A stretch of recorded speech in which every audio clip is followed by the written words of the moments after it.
Failed presidential candidate Vivek Ramaswamy was slapped with severe pushback on social media Sunday after railing against, quote, the unelected federal bureaucracy. Interesting. Now, he took to social media, X specifically, to say that the real threat to our democracy is the unelected federal bureaucracy. The irony here is that Ramaswamy has been appointed by President-elect Donald Trump to help run a new group called the Department on Governmental Efficiency, otherwise known as the DOGE Department. You know, for the little dog. Yeah. So, now, again, here's the thing. Ramaswamy is unelected. He didn't get elected to anything. This DOGE Department, by the way, would be in charge of finding government programs to gut. Okay, even though it's actually not a real department, doesn't actually have any real power, can make recommendations. Ooh. Now, as David Sirota, founder, editor, and owner of The Lever, said, quote, you have already launched and are reportedly staffing a department of the United States government that has never actually been created or authorized by any statute enacted by the democratically elected Congress of the United States, pointing out that Ramaswamy, you're an unelected bureaucrat. Brian Tyler Cohen pointed that out very specifically, saying Vivek is literally an unelected federal bureaucrat.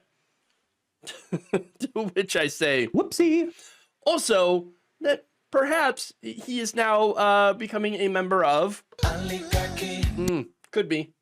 But it gets better. Maggie Jordan points out, not only is Vivek an unelected bureaucrat, the public had a chance to vote for him, and they overwhelmingly chose not to elect him. Best self-own ever. I love it. Whenever the right wing rails against the unelected bureaucrats, the people who are doing it either seem to be unelected bureaucrats themselves, ironic, or are just running think tanks that are all about trying to privatize public goods for profit. I mean, let's be real about that. You know, they want to privatize the gains, socialize the losses. Generally how that goes. There is nothing more unelected bureaucracy than putting a company board in charge of things like, I don't know, your health care or your retirement. Okay. And again, they already have most of your health care. Okay. Unless you're on Medicare. But wait, I have an example on that. And here's the thing, though. That's the Republican plan. Okay. For our government to break it apart and hand over the pieces to private companies, to Wall Street, which are, I don't know if you're, if you understand this or if you know this, but it tends to be filled with unelected bureaucrats. Yeah. Ironic, except that no, it's not. There's a purpose to it. They know exactly what they're doing. This language of, oh, we hate the unelected bureaucrats, it all comes from think tanks and focus groups that sit there and work on behalf of these giant corporations who can't wait to get their hands on your tax money. Here's what happens when they get their way. Medicare Advantage. Wait a minute, what's wrong with Medicare Advantage? A lot. Now, that happens to be the commercial alternative to traditional Medicare. And it is a scam. It costs taxpayers actually an extra 22% per enrollee.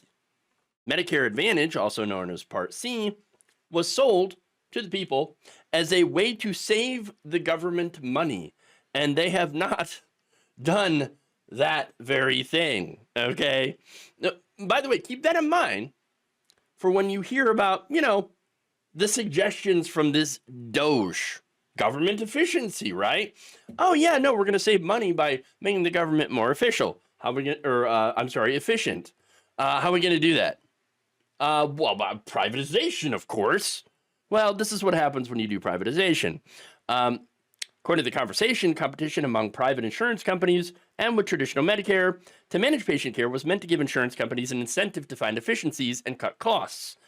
Instead, the program's payment rules actually ended up overpaying insurance companies on the taxpayer's dime. How much? About $83 billion a year in overpayments to insurance companies. How is this happening? Well, here's the thing. Medicare Part C allows insurance companies in some cases to straight up lie about how sick their enrollees actually are by doing something called upcoding charges to basically include diagnoses that the patients don't actually have. And not only that, but by going through and listing every possible thing that could be wrong with said patient. Now, the reason that they do that is, look, more diagnosis you have, obviously the more you get paid. Now, in traditional Medicare, most providers, the exception being accountable care organizations, they're not paid more for recording more diagnoses. Medicare Advantage companies do.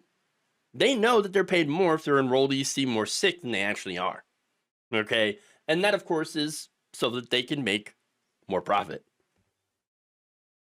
And this, by the way, Medicare is still public, right? It's still the public option, but you have these Medicare Advantage plans that are there too. What happens when you no longer have that government option? Well, turns out it gets more expensive and worse for you because of the baked-in profit motive.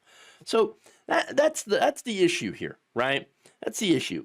And so it's kind of the real reason for this whole DOGE department to try to cook up ways to gut government functions and then hand them over to unelected Wall Street bigwigs. That's the plan. It's always been the plan. And so for, Ramaswamy to go around and be like, we're going to really stick it to those unelected bureaucrats, it's complete and utter fantasy. It's fantasy that is basically there to try to trick people into supporting their privatization schemes that are just going to put more. I remember during the ACA debate.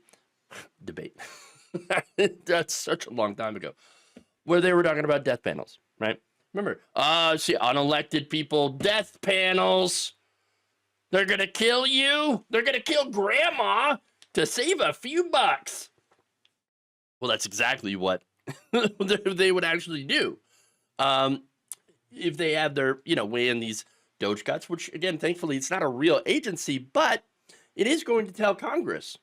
And Congress can be like, wow, we have no choice. We must make these cuts and we must do this privatization for these public services, which will, again, inevitably lead to more expenses for the government, i.e. the taxpayer, and worse services.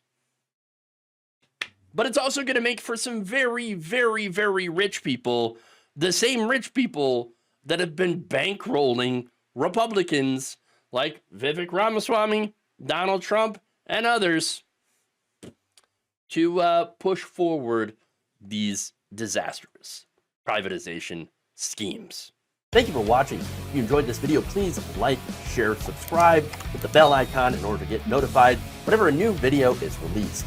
And if you want to support independent, progressive media through this difficult time where it seems like everybody is shutting down, you can become a member on our YouTube page, you can become a subscriber on Facebook, or you can go to my Patreon.